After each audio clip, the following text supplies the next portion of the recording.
नमस्कार दोस्तों, आज़ादी की 75वीं वर्षगांठ पर आप सभी को हार्दिक शुभकामनाएं।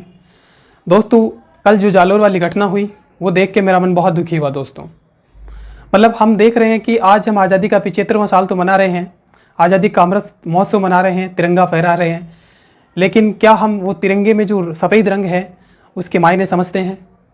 जो बात करता है अहिंसा की, शांति की, भाईचारे की, एकता की, क्या हम वो निभा पा रहे हैं? कभी कभी लगता है कि हम आज़ादी के 75 साल बाद भी उस एक मानसिकता के शिकार हैं जो एक मीठा जहर के रूप में समाज को दिन ब दिन खोखला करता जा रहा है। दोस्तों, इस जातिवादी और धार्मिक जो वायरस है ये हमारे दिमाग में इस कदर घुस गया है कि हमने इंसानियत को कहीं ताक पर रख दिया है। तो क्यों ना दोस्तों हम एक ऐसा वैक्सीन बनाएं। कोरोना का तो हमने बना लिया, लेकिन इसका हमें साइंटिस्ट डॉक्टर बना के नहीं देंगे। इस वायरस का वैक्सीन हमें खुद बनाना होगा, खुद समाज में जो गंदे विचार फैले हैं उनसे लड़ना होगा। दोस्तों, भगत सिंह को तो बहुत क्रांतिकारी आदर्श मानते हैं, लेकिन हम उनके विचारों को कब फॉलो करेंगे? दोस्तों, बस इतना फॉलो करते हैं कि क्रांति बंदूक से आती है, लेकिन साथ में हम भूल जाते हैं कि उन्होंने ये भी कहा था कि क्रांति रूपी तलवार की धार विचारों की शान पर तेज होती है। विचार अच्छे होने चाहिए, तब आप महान बनोगे, तब हमारा समाज सुधरेगा। वो समाजवाद से प्रभावित थे, समाजवाद को मानते थे, और समाजवाद का अर्थ ही होता है कि जो भी है राज्य का, जो भी है हमारे समाज में, उस पर सभी लोगों का समान रूप से हक होगा। लेकिन एक मटके से पानी पी लेना एक 5 साल के बच्चे को इतना, मतलब क्या वो कल का आने वाला प्रधानमंत्री था, मुख्यमंत्री था, और वो जो भी न, अगर वो कुछ भी नहीं था ना, तो अपने माँ बाप का आंखों का तारा था, वो अपने माँ बाप की दुनिया था वो, लेकिन वो चला गया। और सिर्फ इस मानसिकता के चलते कि जातिवाद, दोस्तों जाति धर्म अपनी जगह ठीक है, मानना चाहिए, हम सबकी एक आस्था होती है, लेकिन वो अति कट्टरवाद में परिवर्तित ना हो। दोस्तों, कहते हैं कि कट्टरवाद ठीक है, अति कट्टरवाद किसी भी समाज के लिए, राष्ट्र के लिए खतरा हो सकता है। हम बात करते हैं राष्ट्रवादी होने की, देशभक्त होने की। क्या परिभाषा बना दी देशभक्ति की? व्हाट्सएप यूनिवर्सिटी पर देशभक्ति के सर्टिफिकेट बांटे जा रहे हैं कि आप सामने वाले की पार्टी विचारधारा से इत्तेफाक रखते हैं तो आप देशभक्त हैं, अदरवाइज देशद्रोही। ये मानसिकता होगी, ये परिभाषा होगी देशद्रोह की, देशभक्ति की। दोस्तों, वो एक इंसान देशभक्त है जो संविधान के आदर्शों का सशक्त पालन करता है और अपने कार्य के प्रति जो भी वो काम करता है उसके प्रति नैतिक है, ईमानदार है, अपना कार्य पूरा 100% देके कर रहा है, वो देशभक्त है। फिर चाहे वो पंचर बनाने वाला हो, चाहे देश का तिरंगा लहराने वाला हो, जो अपने काम के प्रति नैतिक है वो देशभक्त है। लेकिन हमने जाति धर्म की इतनी खाइयाँ खोद दी है। दोस्तों, आप देखिए ना, मतलब कई नेताओं को इतना कॉन्फिडेंस कहाँ से आता है? वो कहते हैं कि हमारी पार्टी 20 साल फलाने ढिंकाने राज्य में राज करेगी, 40 साल यहाँ करेगी, 100 साल वहाँ करेगी। इतना कॉन्फिडेंस कहाँ से आ रहा है दोस्तों? उनको इतना कॉन्फिडेंस मैं बताऊँ कहाँ से आ रहा है? वो जाति धर्म की उन्होंने इतनी बड़ी बड़ी खाइयाँ खोद दी है, उनको पता है कि ये लोग इसमें गिरेंगे और उठ नहीं पाएंगे जब तक हम उठाएंगे उनको। तो कॉन्फिडेंस वहीं से आ रहा है। उन्होंने जनता को बेवकूफ़ समझ लिया है। अगर वो ऐसा कह रहे हैं कि 50 साल हमारी सरकार रहेगी, उन्होंने जनता को बेवकूफ़ समझ लिया है, मूर्ख समझ लिया है, और आप बन गए दोस्तों। तो दोस्तों, सिर्फ इसमें कि उन लोगों का हाथ नहीं है, नेताओं का हाथ नहीं है, उनका तो काम ही यही है, उनकी दाल बाटी रुक जाएगी। दाल बाटी इन्हीं से चलती है कि वो जाति धर्म की खाइयाँ खोदे। दोस्तों, कुछ नेता तो इसी काम में लगे हैं, हालांकि टॉप लीडरशिप है वो ठीक है, वो अपना काम करती है और उनको पता भी है। मैं एक सवाल और दोस्तों आपसे पूछना चाहूँगा कि क्या हम देशभक्ति की परिभाषा तो आपको पता ही है कि हम संविधानों का, कानूनों का सही से पालन करते हैं और अपने काम के प्रति न्याय करते हैं, तो हम देशभक्त हैं। तो क्या हम संविधान का पालन कर रहे हैं? अगर कर रहे हैं तो आज ऐसी मानसिकता हमारे समाज में क्यों है? क्योंकि आर्टिकल 14, 15, 16, 17, 19, 18 समानता की बात करता है, राइट टू इक्वालिटी। तो फिर कहाँ गए राइट टू इक्वालिटी की? वो सारे धराशायी रह गए, सारे आर्टिकल्स।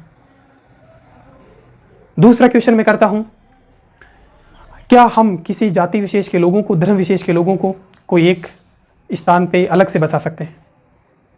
अगर हाँ आपका जवाब है तो मैं कहता हूं कि रोहिंग्या मुसलमान जो है म्यांमार के रखाइन प्रांत में, उनको अंग्रेज जब अपने साथ आए थे, दास के रूप में, नौकर के रूप में लाए थे, लेकिन अंग्रेजों को हमने भगा दिया, वो यहीं पे रह गए।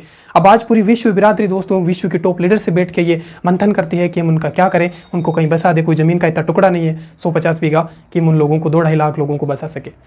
तो जब रोहिंग्या दोस्तों मुसलमानों को 2-2.5 लाख की संख्या में है, उनको हम एक जगह नहीं दे पा रहे, निश्चित अलग से नहीं बसा पा रहे, तो दोस्तों 20 करोड़ मुसलमानों को, 30 करोड़ मुसलमानों को या 100 करोड़ हिंदुओं को हम कहाँ भेज सकते हैं? या किसी जाति विशेष के लोगों को कहाँ निकालेंगे हम? जब रहना साथ में ही है, क्यों तो मिल के रहा जाए, शांति से रहा जाए। उसके बाद एक और सवाल मैं करता हूँ दोस्तों। आप जो मान लीजिए आपके किसी शादी फंक्शन ब्याह में कोई रिश्तेदार आता है और नेता भी आते हैं दोस्तों, तो वो नेता किस जाति का है आप नहीं पूछते हैं। अगर आपके मिनिस्टर आ गया, कलेक्टर, एसपी आ गया, वो किस जाति का आप नहीं पूछोगे, क्या मानिए नहीं पूछते हो। आप एक हाथ में चाय का कप, एक हाथ में नाश्ते का कप सेवा शुरुता में उनकी दौड़ोगे, भले ही आपका थोपड़ा जमीन पर टिक जाए, लेकिन आप कोई कसर नहीं छोड़ोगे। तो उनके साथ ऐसा बिहेव है। जब मैं थोपड़ा कह रहा हूँ दोस्तों तो गुस्सा भरा है अंदर, मैं बहुत दिनों से देख रहा हूँ ये। तो उनके प्रति आपका ये रवैया है, नेताओं के प्रति, एसपी डीएसपी के प्रति, कलेक्टर के प्रति, तो क्यों ना सामान्य आमजन के प्रति हो। क्योंकि वीआईपी लोग तो 10% है दोस्तों, उनसे देश नहीं बना है, देश बनता है देश के लोगों से, नागरिकों से। तो उनके प्रति हमारा सम्मान, हमारा नजरिया बदलना चाहिए दोस्तों। आज से बहुत साल पहले, 150 साल पहले हम देखिए कुछ लोग थे हमारे देश में पैदा हुए, 18वीं और 19वीं सदी का भारत का इतिहास देखिए आप दोस्तों। ऐसे महान लोग पैदा हुए हैं ना, उन्होंने देश के लिए अपना सब कुछ कुर्बान कर दिया। लेकिन हम हैं जो कुछ नहीं करेंगे, चाहे मुल्क बर्बाद हो जाए दोस्तों। ज्योतिबा फुले को देख लीजिए, समानता की और समाज के वंचित लोगों को मुख्यधारा में लाने के लिए उन्होंने बालिकाओं के लिए एक अलग से स्कूल खोला। और जब उनको टीचर नहीं मिला तो सावित्रीबाई फुले उनकी पत्नी को ही टीचर बना दिया। और जब वो स्कूल जाते थे उनको बद्दी गालियाँ मिलती थी, उन पर गोबर फेंका जाता था दोस्तों। तो वो उस 150 साल पहले भी समानता के लिए इतना लड़े थे। आज हम क्या कर रहे हैं? और दोस्तों वो 2 साड़ी रखती थी, एक तो रास्ते के लिए क्योंकि वो गोबर में हो जाती थी, एक वो स्कूल में जाके चेंज करती थी और बच्चों को पढ़ाती थी।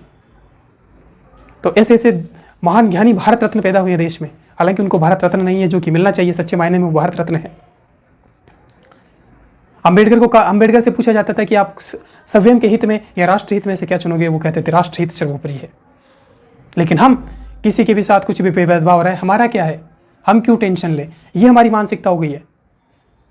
तो दोस्तों ये कल आपके साथ भी हो सकता है। वो लिस्ट मुझे बता दीजिए कि यहाँ पे कोई लिस्ट है कि आपका नंबर तब आएगा, उस तारीख को आएगा, कहीं लिस्ट नहीं है। उस अंधभक्ति में, उस जाति धर्म की खाई में आप भी गिर जाओगे। अगर लिस्ट है तो मुझे बता दीजिए, मैं मेरा नाम देख लूँ जाके कि मेरा नंबर कब आने वाला है। ऐसा नहीं। मार्टिन लूथर किंग कहते थे दोस्तों, अगर कहीं भी समाज में कहीं भी अत्याचार हो रहा है, अन्याय हो रहा है और आप चुपचाप बैठ रहे हो, तो वो जहाँ कहीं भी न्याय है उसके साथ अन्याय है, उसके लिए साथ खतरा है दोस्तों। कहीं भी अगर अन्याय हो रहा है तो जहाँ भी न्याय हो रहा है उसके लिए खतरा है, तो उसको आपको रोकना होगा, आपको आगे आना होगा। हमारे नेताओं को तो आपको पता है दोस्तों, नेताओं ने तो बांट दिया इस धरती को, चांद सितारों का क्या होगा। एक कविता है बहुत प्यारी सी, बांट दिया इस धरती को, चांद सितारों का क्या होगा, नदियों के कुछ नाम रखे, बहती धारा का क्या होगा। शिव की गंगा भी पानी है, आबे जमजम भी पानी है, मुल्ला भी पिए, पंडित भी पिए, पानी का मजहब क्या होगा। और पूछो इन मौका प्रस्तु से, क्या सूरज अलग बनाओगे और एक हवा में सांसें सबकी, क्या हवा भी अलग चलाओगे। रहबर वो कौम का ढोंगी है जो नस्लों का करे बंटवारा, रहबर वो कौम का ढोंगी है, क्या अल्लाह ने मंदिर तोड़ा था या राम ने मस्जिद तोड़ी थी दोस्तों। तो नेताओं का काम ही है खाई खोदना। सब नेता एक जैसे नहीं होते, मैं फिर कह रहा हूँ, पार्टी विचारधारा से मेरा कोई लेना देना नहीं है। लेकिन दोस्तों ये सच है कि मैंने देखा है दिल्ली दंगे में एक 5 साल का बच्चा अपनी किताबों के साथ जिंदा जला दिया जा रहा है। करौली में वो एक मासूम बच्चा अगर पुलिसकर्मी नहीं पहुंचता तो वो इस दुनिया में पापा बोलने से पहले ही पापा को अलविदा कह गया होता। ये हमने देखा है। और आज जो हुआ जालोर में दोस्तों एक मासूम बच्चे के साथ, तो ये ऐसी खाइयाँ खोद दी जा रही है जिसमें मुलझ के रह गए हैं दोस्तों। इसको मिटाना होगा, पाटना होगा। हमें आज ही शपथ लेनी होगी कि हम जब आज़ादी का 100वां दिवस मना रहे हो दोस्तों, एकाएक तो नहीं होगा, जादू की छड़ी नहीं है कि घुमाई लोगों के विचारों में। तो हम सबको एक ऐसा विचार बनाना होगा, एक मानसिकता बनानी होगी, सबको साथ लेकर चलने की, जाति धर्म की खाइयाँ पाटने की दोस्तों। तो मैं कहूँगा आज के इस जो दुष्यंत कुमार की कुछ पंक्तियाँ मुझे याद आती हैं कि हो गई है पीर पर्वत सी पिघलनी चाहिए, इस हिमालय से को गंगा निकलनी चाहिए।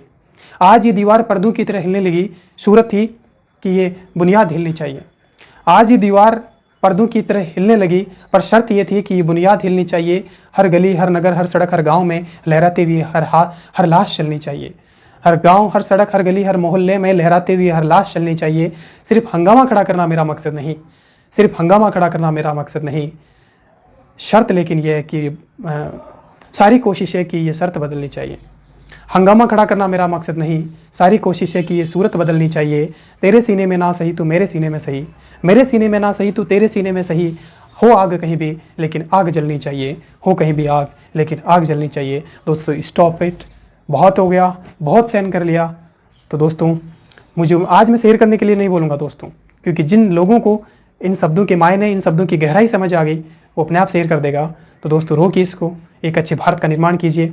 शिक्षक होते हैं वो राष्ट्र निर्माण करते हैं, शिक्षकों को अच्छा होना चाहिए।